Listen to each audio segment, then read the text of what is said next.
Well, good afternoon, everybody, and thank you for joining us again today. It's Wednesday, and it's time that we're going to get real. We're going to have a really awesome day today, and I hope that whoever is watching us, and if you are watching us live, please, there's a link in there to come on to StreamYard so that you can be actually active in our conversations.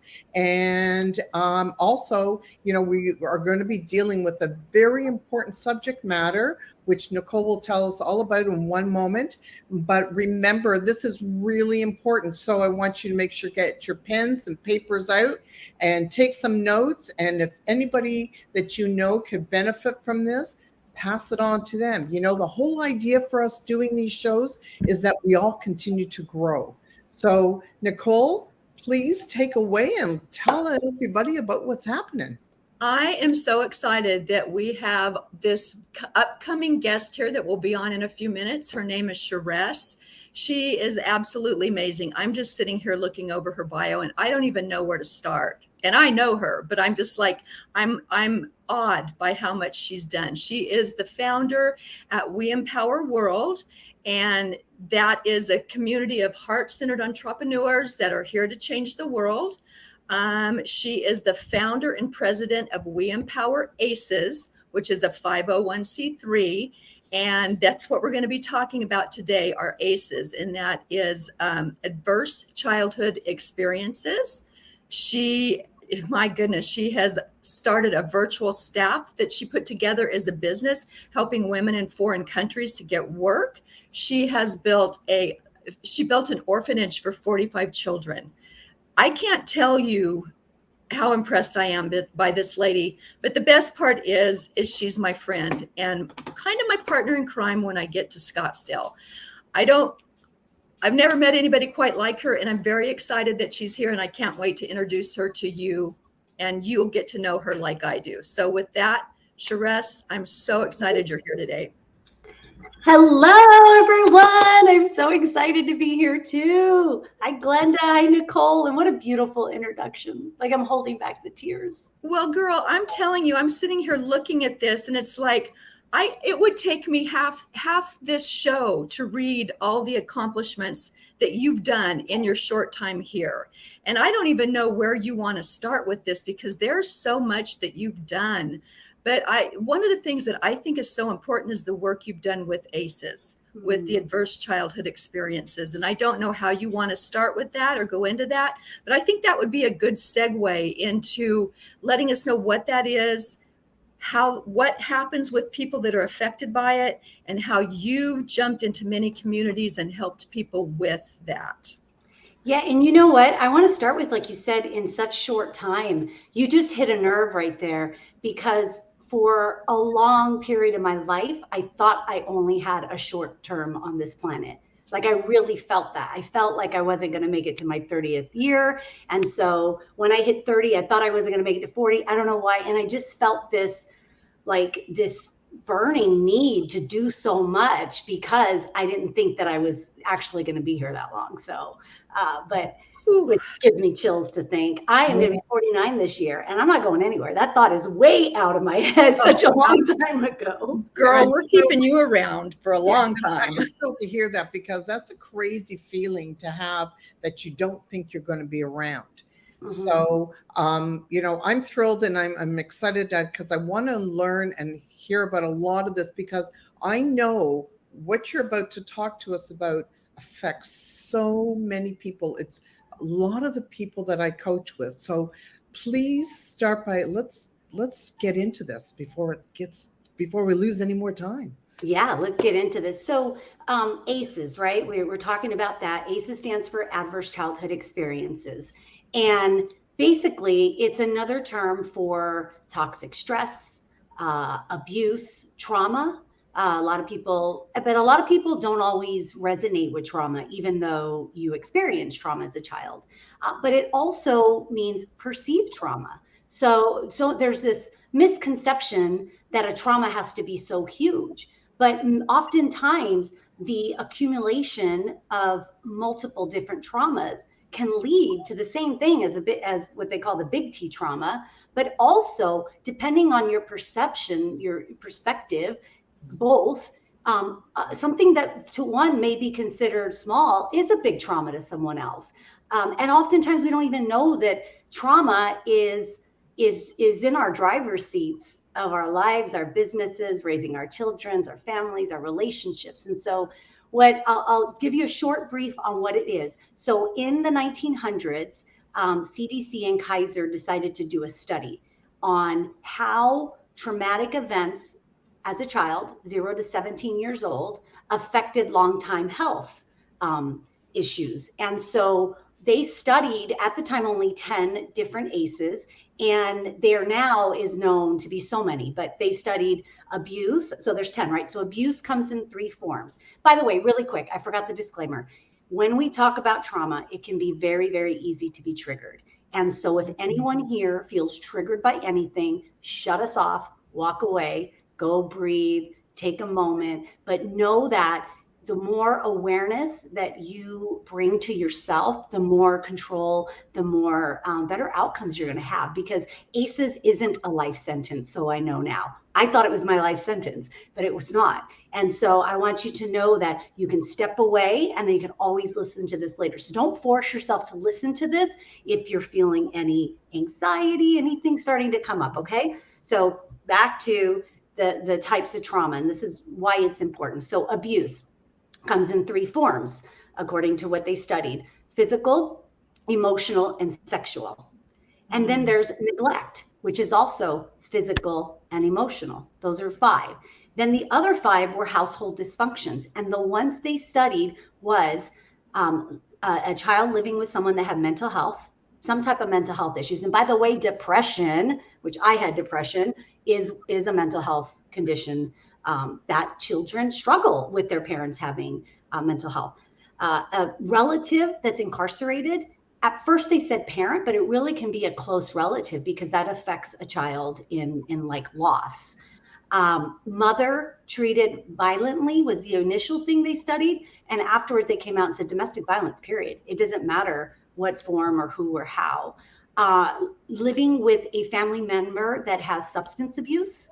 So whether it's pills, it's alcohol, it's big drugs, it doesn't matter. Any type of substance abuse is tied to other, obviously mental health issues and other things. And then the last is divorce, separation, or death of a parent, right? So those are the 10 things that they studied. Well, you've covered now the entire world, it seems. Yeah, that's actually very scary. From, it's what you're saying now is every single person somehow seems that they're probably affected with this. Absolutely. And so actually, I pulled up a statistic before. 1 out of 8 participants in the initial study reported having 4 or more of those. 1 out of 8 had 4 or more. And 63.9% at least had 1. So we are, by the way, the majority here, but yet we have been living in a society where we feel like we're the minority and we feel like we're alone. And that's why it's really important to break that silence. But what they did is they correlated, by the way, having 1 ACE didn't really make a big impact in the health outcomes or the mental health. Where they saw the big difference was people that have 4 or more. And then an even bigger difference of 6 or more. So they call this the ACE quiz. And so if you count your ACEs, again, it doesn't matter how many you've had. So you could have been physically abused 100 times. It counts as 1, right? So each one of those gives you 1. But what they found was that people that had like 4 or more ACEs were like 2 times more likely to have a stroke. I have some things here. 1.9 times more likely to have cancer, 12 times more likely to attempt suicide. So when we look at people who are attempting suicide, like we need to look at what happened to them when they were a child that is causing this. And I'll talk a little bit about what happens. 7 times more likely to be an alcoholic. And so, and on and on and on. They related it to diabetes. They related it to so many different health diseases. And so here's the concept, or what the research and the science shows us is that as a child, we know that the brain isn't fully developed until we're, 18, 19 years old. And so as a child, when you are put under what they call, well, we'll say trauma, but what they actually call it is toxic stress, because trauma creates stress, right? It creates stress in the body. That's what trauma is. And so when you are feeling stressed or you experience something scary, right? Fight or flight happens. Your heart rate's racing, you're nervous, all sorts of things happen. Well, in those moments, we are excreting all these different kind of hormones, and we are sending messages up to our neurological system, raising all those fire alarms, even though it may not even be an emergency. Our body is built to protect us from what it perceives as an event that could be dangerous. And internally, our body perceives stress as danger. Period. There's no way to put it differently. But what happens with an underdeveloped brain is that those new signals and those chemicals are being sent, those messages, when our brains are wide open. And so what happens is it rewires our brains to react in certain ways, which therefore is how we end up moving through life with those same reactions. Because if you think about like an open wound, if you never close it, it's going to keep opening all the time. And so at the time our brains are wide open, now it's been programmed to have that. And so oftentimes people don't understand, like, why do I get overwhelmed with certain things? Why am I intimidated by certain things? Why do I get stressed? Why do I get the climate? I don't understand it. Well, it's because, and it wasn't your fault, but your body created these response systems that are now part of you for the moment but there's hope, by the way, because there's so many things we can do to unravel that. So I want to stop there because I know that's and see if there's any questions before we move on and talk about more. I was curious, is it more prevalent in boys or girls? Is there any difference there? And how do you go about assessing that? Like if it's a younger child, how do they actually establish what has occurred? Yeah, so trauma is the gift that keeps giving, and it's one that's not prejudiced. That's the bottom line, right? Yeah. We have statistics that say 1 out of 4 girls have been sexually abused and 1 out of 6 boys. But the truth be known, we don't know. Men don't speak up as much about it. And how many, even if we look at 1 out of 4, I am petrified to know what the real numbers would be if everyone spoke up. Because you see, even in media, with all this coming out, how many women are coming out to say, hey, that person did it to me too. And so it's scary. So I can't say, and here's the crazy part of it. It's not even racial. It's not discriminatory. They found the original study happened in San Diego with college students that were going to one of the universities there. So they didn't even study it in like crime neighborhoods. It was San Diego, in a beautiful area. And so that's where they got the original studies. And now all over the world, including, I was shocked to find one in the Philippines. They've even done one study in the Philippines, but there are thousands and thousands of studies that have been done all over the world that kind of correlate to the same numbers. It's not really, it doesn't vary a lot. And how do you do it? So one of the things, first of all, California took a big first step when Dr. Nadine Burke, by the way, she's someone to look up with. If you go, they'll give my link to my website later, but there's a TED Talk by Dr. Nadine Burke. That was the TED Talk that changed my life. That was the TED Talk that, number one, it was the first time in my life I didn't think I was crazy. It was the first time in my life that I realized it wasn't my fault, that the things that I had done, the trauma I caused on my kids, my response system, my anger fit, whatever, like I know today I caused trauma on my kids, period. There's no going back. But we also have to realize to some extent, like, what we've all caused trauma onto our children. We, especially, people like myself, I'm not sure about you, Sherist, but I know Nicole and I are both divorced. What goes on through a divorce, especially at the beginning before you learn how to handle yourself. These were all things that we don't do it because we want to be mean to our kids, or that we lose ourselves. Mhm. It's just part of what happens. Right. So, and learning how to temper these angers, the outfits that we have. These are all things that it's kind of like a learning curve that you have to go through.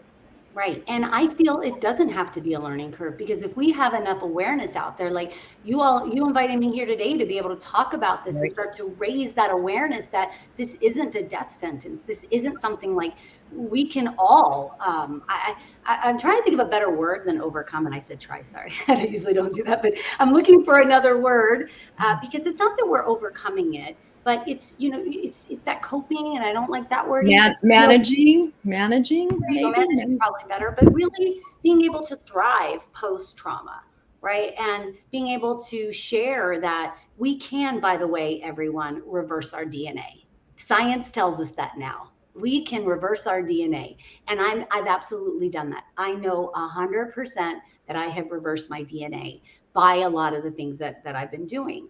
And we can talk about that in a minute, but I want to go back to Nicole's question also about how do you assess children. So California had actually put out those 10 questions and reimbursed pediatricians to actually ask those questions and find out. And if you can't get it from a child, you get it from a caregiver. There's a different way to ask the caregiver so that they don't feel like they're the ones that are traumatizing them. So if every physician office, just like we do vaccinations, I mean, we have more concern over vaccinations than finding out if children are suffering or if families are suffering. And it drives me nuts. But if every pediatric facility, if every physician office, if every place did a ACE evaluation just to see, we would be able to uncover these and give those coping skills early on, give those ways to be able to thrive. So yeah, I wanted to answer that.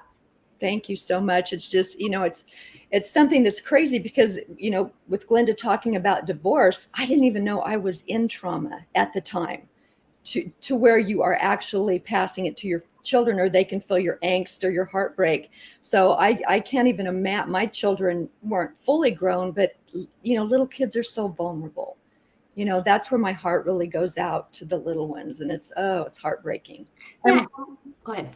Yeah, so like I was just going to say, between my head's racing, because of feeling that each when they take a child and they bring it to the doctor before they even go through and check things out, what they should be doing is giving all these parents a full questionnaire of what their home environment is, what's going on in relationships and everything and so forth. Because like I think as my daughter as a baby, I had a really hard time for the first 9 months of her, because it wasn't that she was colicky. She was she was a screaming baby all the time. But thinking of going through all the things of a father that's dying, of having all sorts of family members and all sorts of problems, it didn't surprise me, thinking what she was doing was she was picking up all this energy. Yes. Gosh, So you hit it. Yes. it is kind of more like energetically, and we don't realize that we are connected to all this energy. Right. Absolutely. Emotions. We're emotional beings. And so when we have these emotions, it's not even just the emotions we have. We don't realize the reactions we're having. And the other thing we don't realize is the triggers that may be triggering us for things we don't even know we're being triggered. And so it creates, the other thing is, like, we've developed certain mechanisms to cope, our own ways that we think have been working and have been working for us. But there are better ways. And I totally agree. I mean, and this is why we have to bring so much more awareness, because the more people can understand that, number one, trauma is generational, by the way. They've studied so much. And that's why I say it's the gift that keeps on giving, because we keep passing it on. We stack them and then we pass them on. And so, and by the way, it's not bad to have some trauma. Like, some trauma is good for us. It builds resilience.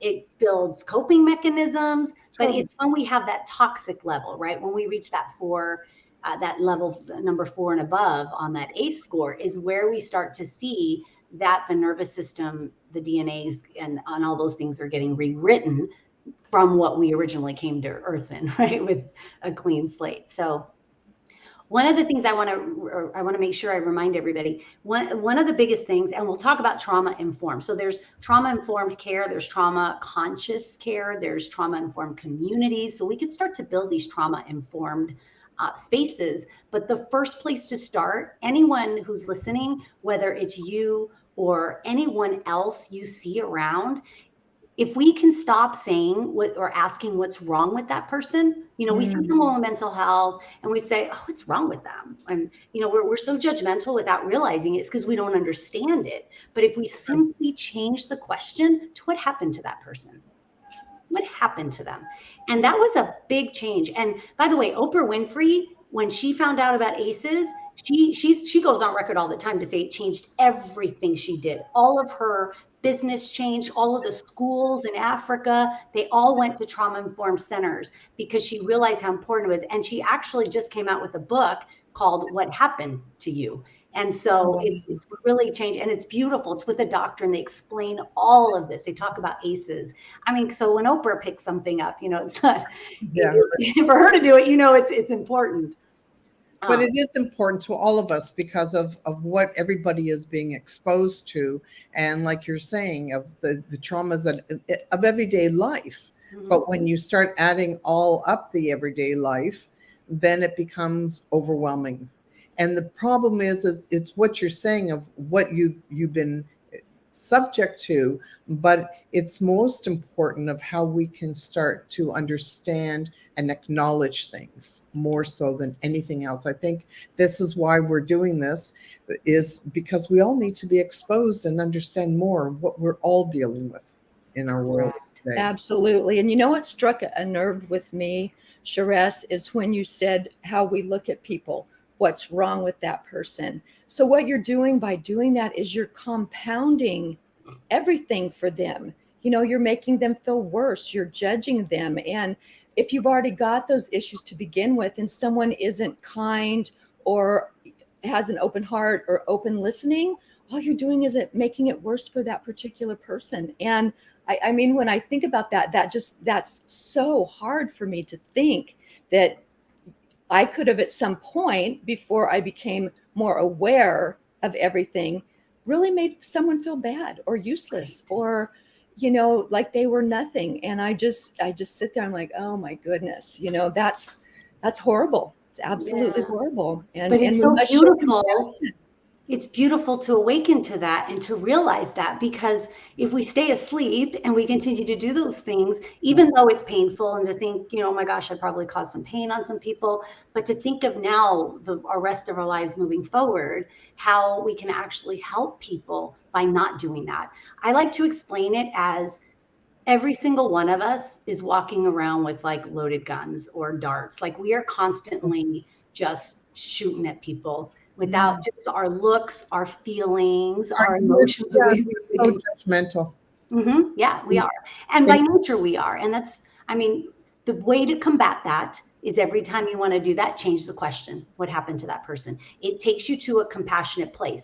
Or maybe you have to ask it for yourself when you're being really hard on yourself and you're not forgetting, okay, what happened to me? Let me remember, I had a tough upbringing. I lost my dad at this, whatever it is. And then you give yourself that grace. And just like you're giving others the grace, that's the number one, really the whole number one step is to really recognizing, awareness one. But when you can recognize that, at that moment, you're starting to change your thought patterns, your processes, your DNA right there at that moment when you become aware. And especially when you catch yourself doing it, because then you can start to reprogram how. That's beautiful. And, anytime you judge, there's something going on within you. It's not about the person you're judging. You need to look inside and say to yourself, if you're aware of it, okay, what's going on in me that makes me want to judge that person? Yes. So once you have that awareness and clarity of yourself, you really can take a deep breath and pivot to something much kinder, or go back to what your mom said. If you can't say anything nice, just don't. It's that simple. Well, it is and it isn't. So I grew up in a home where I have two brothers that are mentally challenged, and thank God the world has changed towards the handicap. It's not quite as bad as it did, but I remember it's not even the words. It was also as growing up as a child and going into a restaurant, the stares, the disgust looks on the face.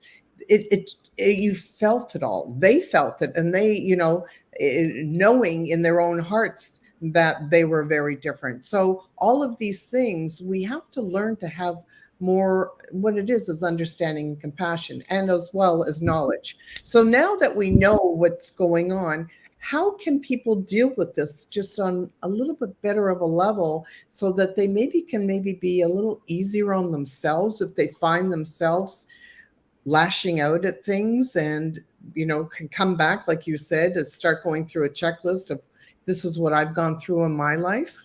Yeah.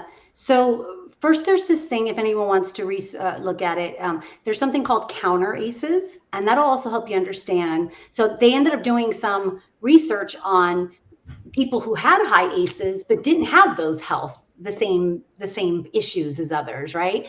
And so if you look at it from that perspective and bring it into your today life, for children and for adults, it was having a community. Number one, community was super high on that, and that's why today I'm really big about building community.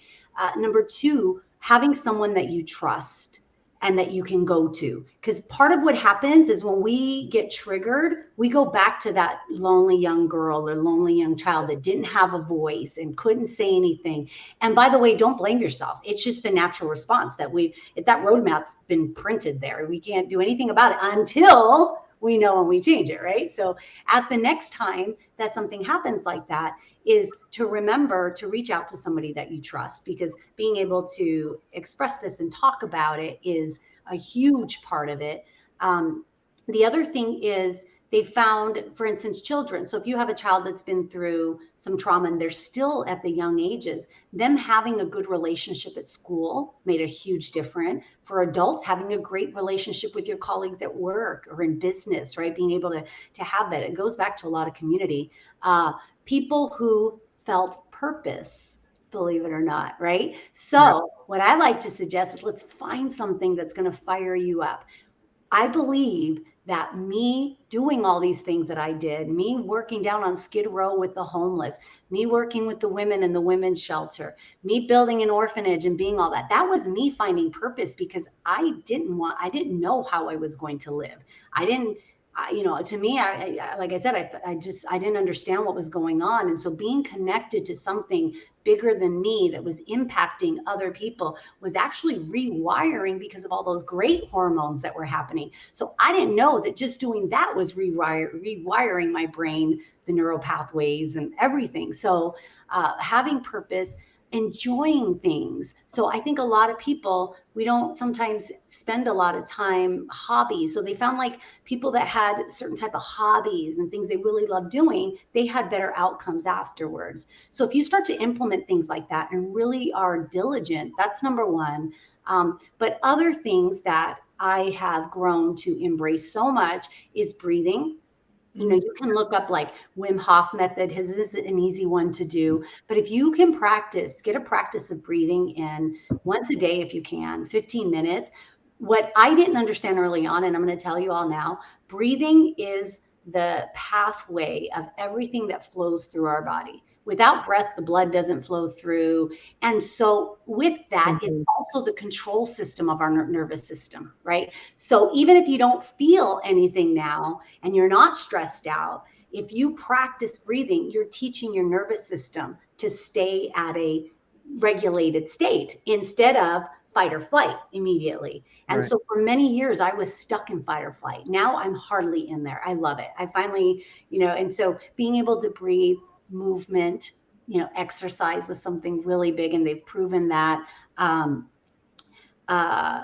Exercise, nutrition. So there's a lot of things, food, that will trigger our inflammatory systems, which is stress on the body, by the way. So you want to do like antioxidant type diet, but other things like energy stuff, tapping, I mean, there's so many other holistic approaches to it. Yeah, you know, either neuro-linguistic programming, learn that, or see a trauma-informed therapist that does cognitive behavioral therapy. That one's important. So what we found, what science says, and what I've also been able to prove also, is in a trauma-informed community or in a trauma-informed practice, you give the person the power to take the actions when they need to.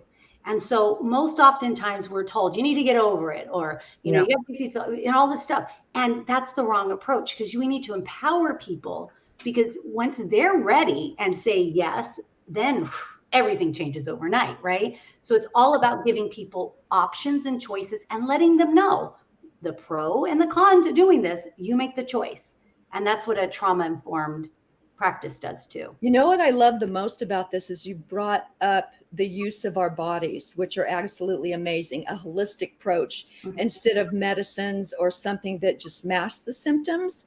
Right. What you're talking about will help heal everything in a very natural way. And like you said, we're very shallow breathers, and our breath can calm us down in seconds if we just use it correctly. Meditation, everything that you've mentioned. Movement. I love hearing this for so long. No one talked about it. I know, mindfulness. So and if you look at, for instance, one of the first centers that Dr. Nadine Burke did up in Oakland, California, she incorporated mindfulness. She incorporated working with the parents on giving them coping skills for their own. I mean, this was a pediatrician working with the parents and having a social worker and a therapist and really providing like this full-blown support. Because when people feel supported, like I remember when I first started, I did EMDR. I don't know if anybody's heard of that. It's a rapid eye movement. It's very, very profound for dealing with trauma, like very. But at the time I was still a single mom. I didn't have a support system. I mean, I broke that thing, and I quit. I couldn't go forward. So I wasn't ready for it. Now I know that had I had that support system and somebody was taking care of my kids afterwards, and I had somebody to go, like that would have been different. I could have come through it, and then I would have shaved, 15 years of still torturing myself and suffering. So the one thing that I also want to draw people's attention to, especially if you have young children or any child that is in school.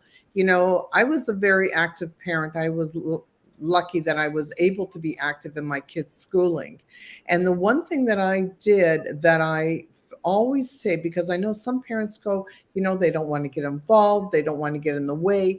But when you know that something is happening in your household and there's stuff going on and your kid is being affected, because anything that happens in your household, your child's going to be affected with it.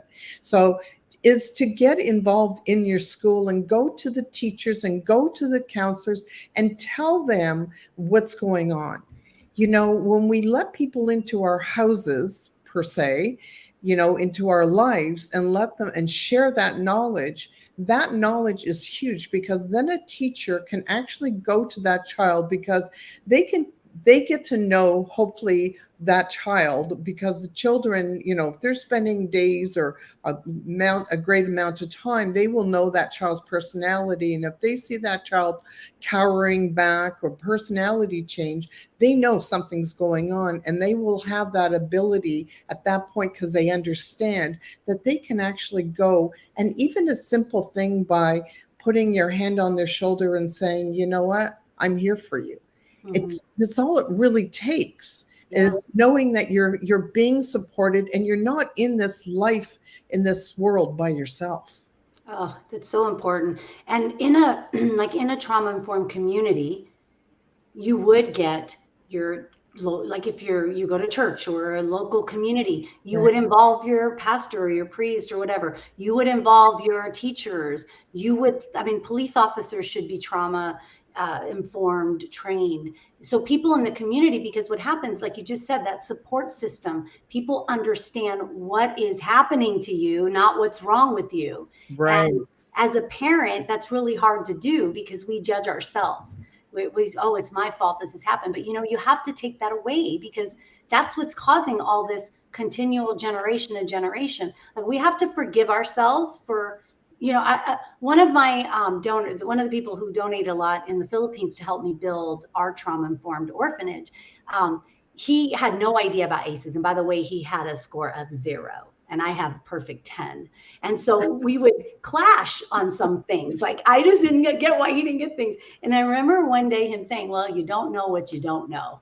And that really stuck with me because, and it's a simple phrase. We hear it often, but if you don't know that these things are affecting you, then you can't do anything about it. But once you know, judge yourself once you know and you still don't take action. How about that? Not for not knowing before. Okay, that's very. You're going to judge yourself based on, I know now, I have the tools, and if I don't do it, then shame on me. Yes, exactly. That's perfectly stated, my dear. I love that. Yeah. So as we move forward and people are now being more aware, and you're now telling us that there's certain things that we can do, such as breathing, such as movement, changing your state, and even possibly diet, because, so can we talk about that for a minute? Because, I'm a very big advocate on, we are what we eat as well. And there's certain triggers that certain foods do to us as well. So let's look at that avenue for a moment.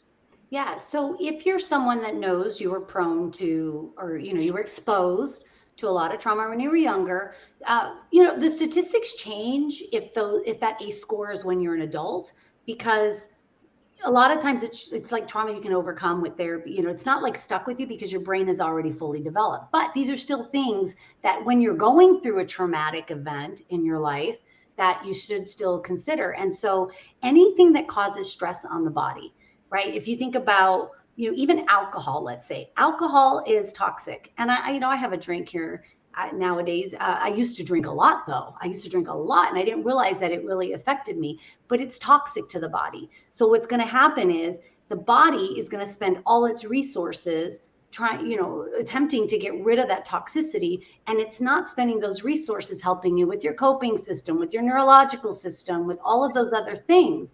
And so all of a sudden you're a drinker and are having all this stress. The impact on your stress levels is different than someone who's a non-drinker. That's just, and so we're talking about food, but the reason I say this to give you that like extreme. Yeah. The other thing is there are lots of foods that cause inflammation. Inflammation causes stress. So I'll give you an example. I did not know this for a while. Cauliflower has uric acid.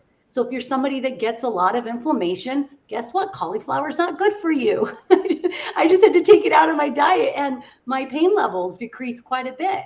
And so somebody dealing with a lot of pain, because that's something that's been a journey of mine, is chronic pain. A lot of times that's a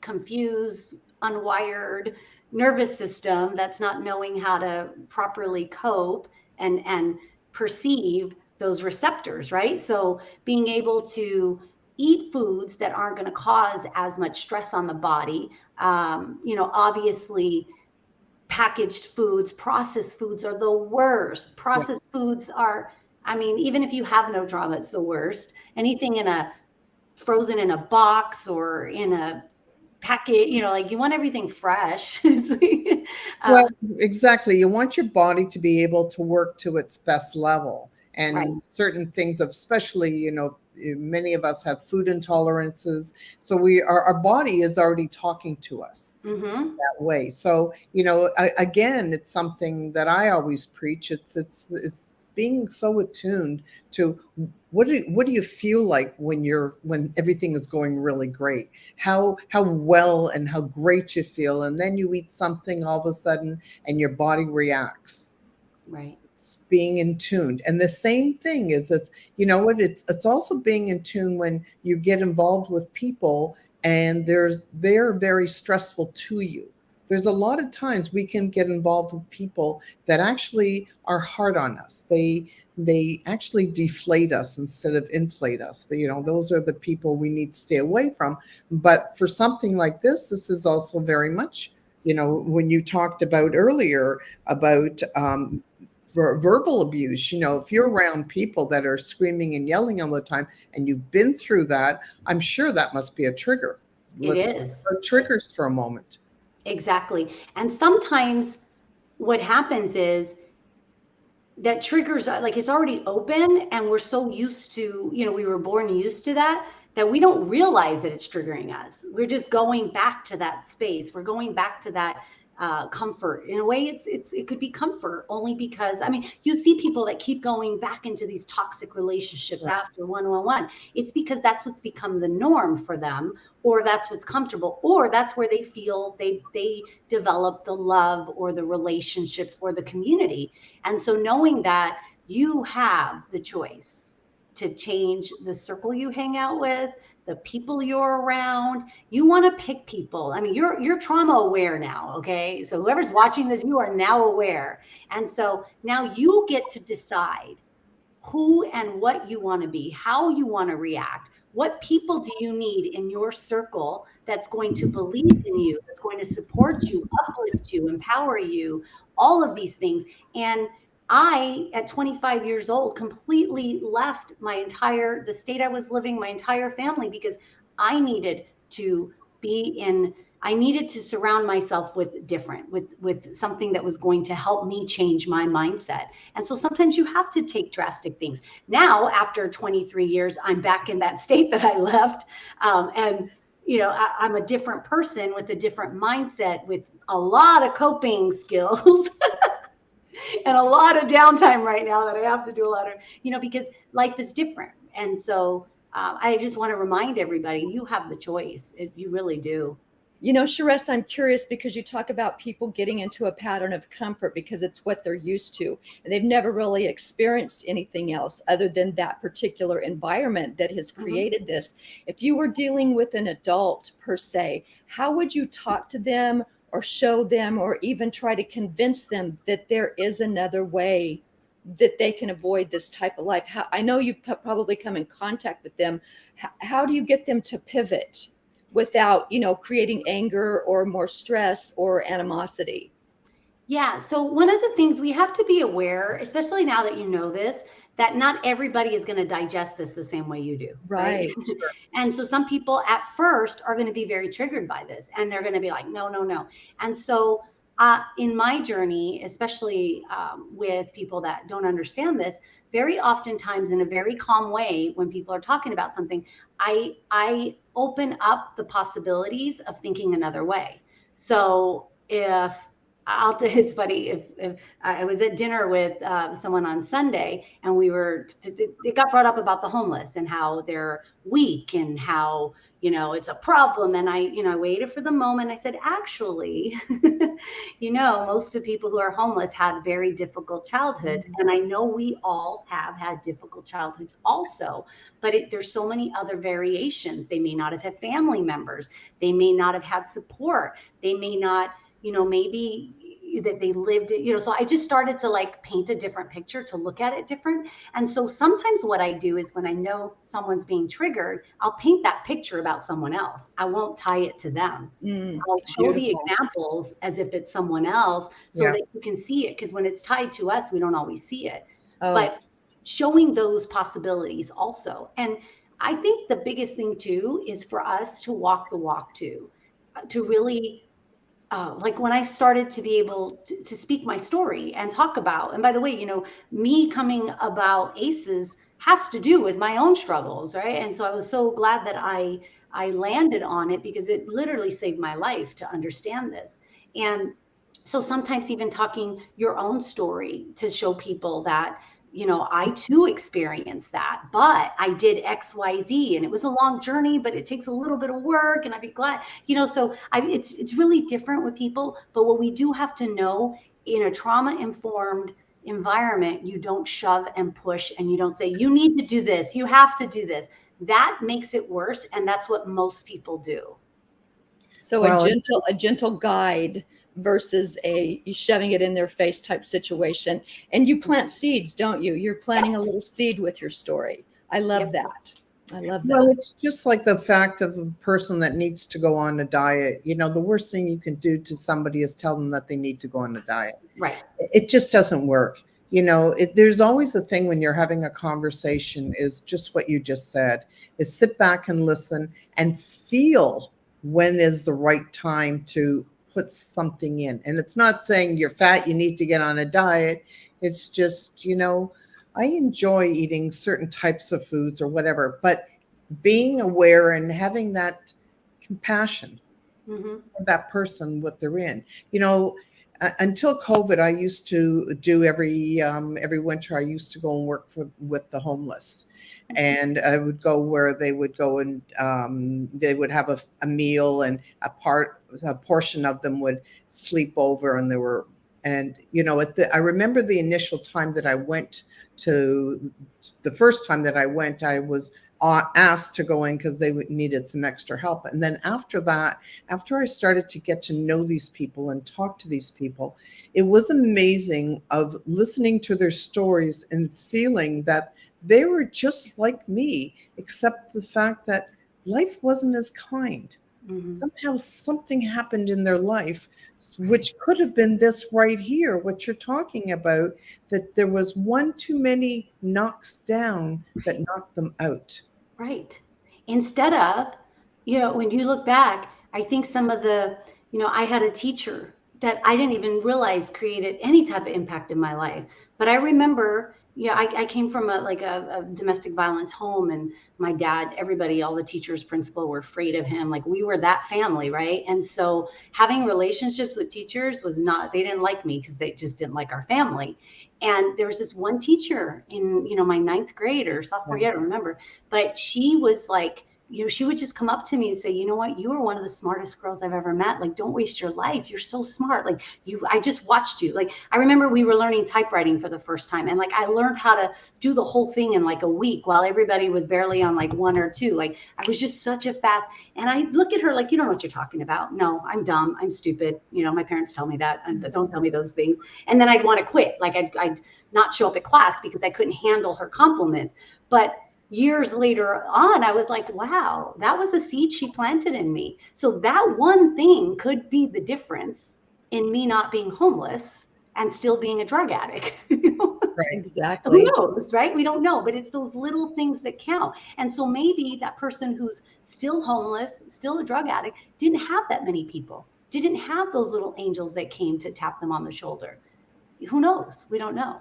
And when you look back on that, what seemed like nothing at the time was such a big deal. So who's to say what the kindness we extend to someone on the street, or buy them something to drink because they're thirsty, or hand them something to eat, who's to say that doesn't change their life? We don't know. And it doesn't matter. All that matters is that we've done something kind. We've extended our kindness. We've extended compassion. And we can only hope and pray that that affects them in some way, like it did you. So, and the accumulation. So it was that teacher. Fast forward, it was someone else. Fast forward, and it took me years. I didn't change because of that teacher. I actually went down a very worse road for a while. But eventually, enough of those. So imagine if the 3 of us happened to pass that same person and be so kind and treat them with dignity and respect, even though maybe society doesn't think they deserve that. That alone, that could make them start to crack open. We can be the ripple. We are the ripple. Yeah. Well, that's the whole idea. Now we're getting on in time, and I have to be the time clock watcher. So if people are noticing if what they're hearing now, and there's some sirens going on in their head, and they're knowing, what is the next step? What can people do for themselves? Tell us of ways they can deal with it, where they can reach out. Yeah. So I am not a mental health provider. I'm not a practitioner. I am not a doctor. So everything I say is based on, things that I've done and things I've researched and stuff. But if you're not sure that you have the tools and the community and the resources to do it yourself, number one, I highly recommend you reach out to a therapist, a psychologist, or someone that is trauma informed. Number one, there's a big difference. And somebody that practices like cognitive behavioral therapy, that type of practice that is very much in putting it in your hands and helping you through your own journey. It's not, so I highly recommend that. If you are open and into energy work, that's another thing, because we store so much in our cellular level and in our neurological system. And so being able to do energy work, I went to an applied kinesiologist, and I also did acupuncture, and I had no idea. They did things like what is it, Neuralink and NET, neuroemotional techniques. So look for practitioners like that can support in, it's a massive impact. But the other thing is to put together a toolkit while you are okay, right? That was the thing that I didn't have for a long time. And what I mean by a toolkit is you come up with some things that are working for you. There's no one fit all, right? So we talked about yoga. Oh, we didn't talk about yoga. Let's say Tai Chi, Qigong, walking, breathing, meditating. For me, when I feel triggered sometimes, I will listen to like sound baths on YouTube. I will get guided meditation because I wasn't a good meditator. Like even now, which by the way, it's all a myth that you're supposed to have this like quiet mind when you meditate. Like, please, let's give that up. Yeah. Most people can't Monkey do mind is rampant. Monkey yeah, mind let's is just forget everywhere. about it. But the guided ones, I'll give you the Silva method. Oh, wow, huge. And it uses the theta waves in the background, the noise. The other one I like a lot is, oh gosh, there's another one that Yoga Nidra.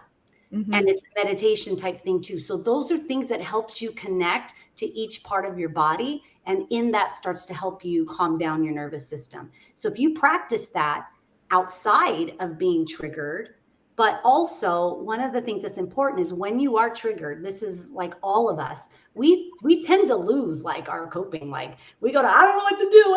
And all of a sudden I'm in the rabbit hole for 2-3 days before I'm like, wait, I know what to do. What am I doing here? Get out. So what I've done is I have things posted in different places of my house to remind me of these triggers. Like that's what I call my toolkit.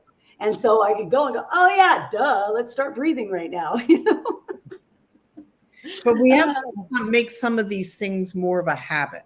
Right. So, the breathing techniques is something that we all need anyways, because we're all being hit with all this stuff that's happening and we're all overwhelmed because even, I look at my computer and I got tons of tabs opened up and, you go from one to another. So, sometimes just even to sit back and just breathe for a couple of minutes is a huge thing that can change everything. Huge. The other thing, Glenda, real quick, if you go to my website, weempoweraces.org, down at the bottom, or if you go to the ACEs tab, there's a video from Dr. Nadine Burke, her TED Talk, or you can look her up. Let me tell you, it's just unbelievable. So you'll get a better understanding, and then do your research, on trauma informed or, those type of things. And definitely that's what I did. I just studied. I read books on it. So it really it's dependent on how deep people want to go. And what we'll do is anybody who wants to later on, once we're finished with this, we will get these links and we'll put that up underneath so that we can help people to have methods and places that they can reach out to, because we're here that we want to encourage everybody in finding different ways of coping in any sort of time. And never mind if you're dealing with ACEs or it's just one of the main thing. It's still something that we're all going through. Right. And by the way, when we talk about ACEs too, we now know that, being like immigration and the child separation, that's an ACE. People witnessing a murder or something, that's an ACE. So even though it didn't cover everything in those 10, there's so much more out there. Being incarcerated yourself, not just having a family member, or being pulled over by a cop can cause trauma. So there's so many other things that, so don't limit yourself to that. Just be aware that if you feel like you're being triggered, or if your heart rate starts to go, or, that's a sign that you are headed into fight or flight. And that's the moment that you should really do that breath work. I mean, you should practice it ahead of time, but when you're in the middle of that breath work is so important. And when you're feeling that, here's the things, if we keep on pushing more and more things down into us and we don't actually start, what will happen is these things actually start developing into other things. Yes. And by the way, cry, scream. Oh, yeah. We're told to not cry. Even the other day, I was watching some video something on the scroll and they're telling their baby not to cry. And I used to do that. And I'm like, no, let the baby cry. Why do we tell people not to cry when we're emotional? Like, we need to, the more you express this out, the least likely it'll stay in your nervous system. So, I know people have done like screaming into the pillows and all of that works. I used to think that was like crazy stuff, but it works. Absolutely. Absolutely. And I know there's so many people that really aren't aware of this. They know things are happening within them, but they really don't know that it is real. It happens to people. So you bringing awareness to this topic, I love this so much. And, I think about it too. I think this has been around probably, forever, but it's just been, recently that we've figured this out. How many people have had to go through life with no idea, thinking there was something really wrong with them. And, so I thank you so much for sharing this. This has been amazing. I know some of this stuff from you, but you've taught me so much today. It's unbelievable. Me as well. And I thank you so much.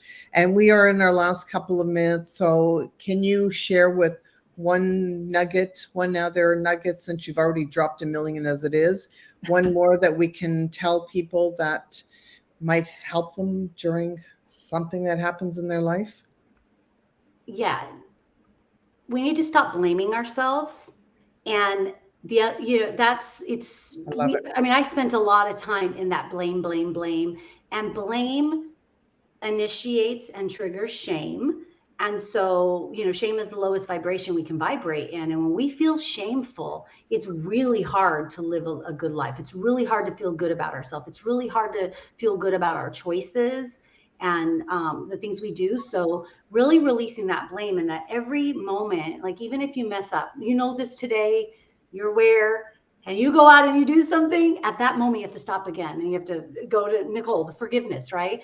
It's to stop and to really think, okay, hold on. I messed up. It's all good. I'm learning from this mess up. Let me try it again. Let me practice this, because it is like building a muscle. You're not going to, just because you know this doesn't mean your body is just going to follow suit, right? You have to develop those habits.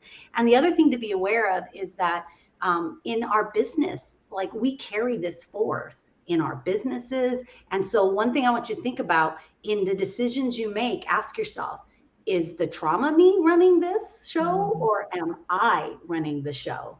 And really be able to sit down that trauma you and say, you know what? No, the real me has this. I don't need to allow that side to come up, because that isn't real. And that's the last part of it, is that a lot of times we get triggered. Our brains don't know the difference between a truth or a lie. So when we get triggered, it brings up that old memory as if it's happening right now. That's why it's not your fault. That's why it's not to blame you. Your brain is automatically, oh my God, this is happening to me again, when it's not happening. So to be able to have that awareness to go, wait a minute, no, sit down, trauma you. I named that other person for a while. So that way I can be like, oh, that's her, go away. We're not doing that anymore. And that's a really interesting thing that you just said of just jumping in and saying, even to that other person that's being in there, stop, you're not allowed here anymore. Right. Eventually they shut up, right? You can't argue with somebody that doesn't argue back with you. Oh, goodness. Have I met her yet? No. No, I don't think so. Okay. You would like her, actually. Okay. She was mean. She was nasty. Sorry, we're just finishing up. And as if you're watching, Nicole, would you like to give one last compliment, something before we leave? I could just go on about this lady forever. What she's taught us today. She's coming back. She's definitely coming back. She's definitely coming back. But what she's taught us today, I think, is so important, and to remember that you don't know someone's story when you see them, whether they're handicapped, whether they're in a wheelchair, out of a wheelchair, you know no one's story. So do yourself a favor and don't make one up. If you need to ask, but do not project what you think is happening onto them.